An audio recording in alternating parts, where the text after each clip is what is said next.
Welcome back, everyone, to another episode of Trade by Numbers. I apologize for not being on here much this week. My voice got so bad I just didn't have any voice. Starting to get it back a little bit now, so we're going to get a video made. We're going to close this week out strong. We've made some moves. We're going to talk about that, and we're just going to get ourselves set up to end this week on a good note. So, if you're brand new to the channel, my name's Josiah, and I trade stocks and cryptocurrencies for a living, and if you hate making money, this is not the channel for you. Now, if you like making money, if you like learning about stocks, crypto, and investing, make sure you subscribe to the channel, hit that notification bell, and do me a favor, give me a thumbs up. I work hard on getting these videos out there so you can make money. Now, if you're part of the Investors Jumpstart program, I made a call out earlier in the week. I said I was buying Mara, buying puts on Mara, as that would be. And of course, Mara ran up. Those were down for us. However, yesterday Mara crashed down and we made some really good money on those plays. Our 11.50 strike we ended up making 28.5% on, and our $11 strike we ended up making 29% on. Held it longer, actually ended up making a little bit more on that $11 strike than we did on the 11.50. Of course, the $11 strike was also had more time left on it. I'd bought it out further. Either way, we made really good money on those Mara puts yesterday. Really happy about that. So if you're part of the Discord, congratulations to you. If you're not, go to the top link below this video. Join the Investors Jumpstart program. You can bounce ideas off of me. Ask me anything you want to. We're going to make money in the stock market, crypto markets, and it always helps to have someone you can talk to. We're going to build a community over there of like-minded people so that you can bounce ideas all day long, and we're going to make a lot of money. So there's no reason not to be a part of that. Now, where is the market going? We still have not tested those resistance levels I talked about earlier in the week. If the market would just trend up a little bit, we could test those resistance levels, and do we break above them or do we get a rejection? Well, we've never made it. We go up just a little, we come down just a little. We go up a little, we come down a little. So we're pretty well sitting exactly where we was back at the beginning of the week. We have not got a test, nor have we got a rejection to get any confirmation one way or the other. We've had the market over the last couple of days closing in the red. In fact, yesterday the NASDAQ closed over 0.75% down. Now, does that carry on over into today?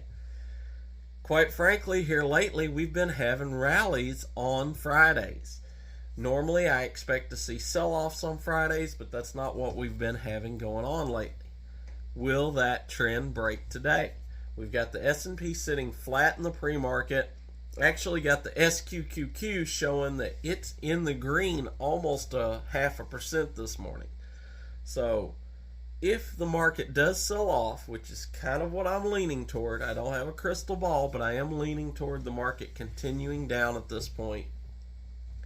If the market does continue down and we get a sell-off today, will that set us up for a down week next week? Not necessarily, because we've still not broken under those support levels either. The market needs to trend down a couple of percent to be able to get below those support levels that we have, just like it needs to trend up a couple of percent to test those resistance levels.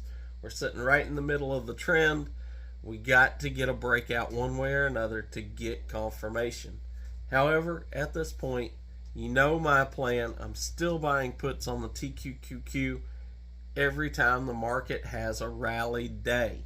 If the market rallies up over 1%, I'm buying some more puts on the TQQQ, and I'm buying those all the way out to the fall because I don't believe there's any way this market stays up for that long. What else is going on? Well, we've got the UVXY portfolio where we're selling covered calls and stuff over there. We've also been selling some cash secured puts. In fact, I called out earlier in the week that I was selling some cash secured puts at the $4 strike on the UVXY. We sold those at a great premium, and I said anything under $4 I was really happy accumulating. So today We're still under $4. If we close under that, those cash secure puts will transfer into shares and we will own those. However, I'm not going to let all of mine execute. I'm actually going to play this out. I don't know if we've hit the bottom yet. So I'm going to let a few of those execute and pick up some more shares, and then I'm going to roll some of these. Now, if you're not familiar with rolling options, that's basically where we just take whatever the UVXY is at. Let's just say the market opens up. The UVXY contract we have is worth 20 cents. We buy that contract because we already sold it, so we have to buy it to close it. And at that point, we buy it and then turn around and sell it again at the end of next week at the exact same $4 strike. And because it's a further out strike, that may be going for 30 cents. So we bought it at 20, we sell it at 30. We actually made more profit, not until it gets above $4 technically we haven't, but we've made more profit and we've given it another week to be able to run up. Now, if you're just wanting to get a hold of those shares, if you don't already have a bunch of shares, for me, I already have over 10,000 shares still that I'm holding, and I'm going to let some of those execute now. But if you don't have any, you're wanting to get them, then by all means, under $4 I think is a great price, especially if you got them at a 25-30 cent premium when you got it. It's really like owning them at around $3.70, which is a pretty good price. These things run back up to $5.50, $6, $6.50, $7. Oh my goodness. You're going to make a nice little uptick in the price on the UVXY once the volatility comes into this market. Alright, so that's my plays for the day. That's what I'm going to be looking at. I'm going to keep this video short and sweet. We'll talk about it this afternoon. We'll see what our ROI was for the week. I know we didn't do a ton of trading, but we'll talk about what we did do, and we'll get this week closed out strong. Best of luck out there to you. I look forward to seeing you in the Discord. Till next time, be blessed, and remember, never trade with your emotions. Always trade by the numbers.